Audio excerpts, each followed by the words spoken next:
Ladies and gentlemen, this is the 74th Miss Universe competition. This is now 2204 and don't forget to like and subscribe.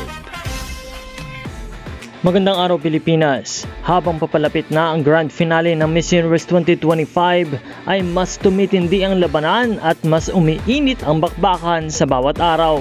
Ngayong araw, muling nagbago ang takbo ng botohan at narito ang ating top 2 candidates na patuloy na nag-aagawan sa pinakamataas sa pwesto. Hindi pa rin nagpapatalo ang bawat kampo at bawat update ay may panibagong sorpresa. Ang bilis magbago ng tally of votes kaya talagang kaabang-abang ang bawat oras. Sino ang aangat at sino ang mahuhulog?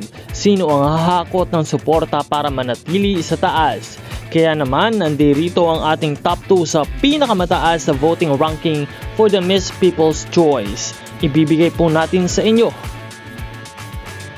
our official tally of votes as of November 17, 6 p.m. This is for the Miss People's Choice. Pangalawa si Miss Bangladesh na mayroong botong 1,144,303 votes. At nangunguna naman ang ating pambatong si Maria Atisa Manalo ng Pilipinas na mayroong 1,168,291 votes.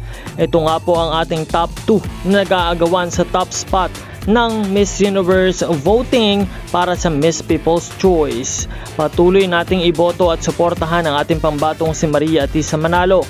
Just download the Miss Universe app powered by Zetrix at suportahan at iboto ang pambato ng Pilipinas na si Maria Atisa Manalo.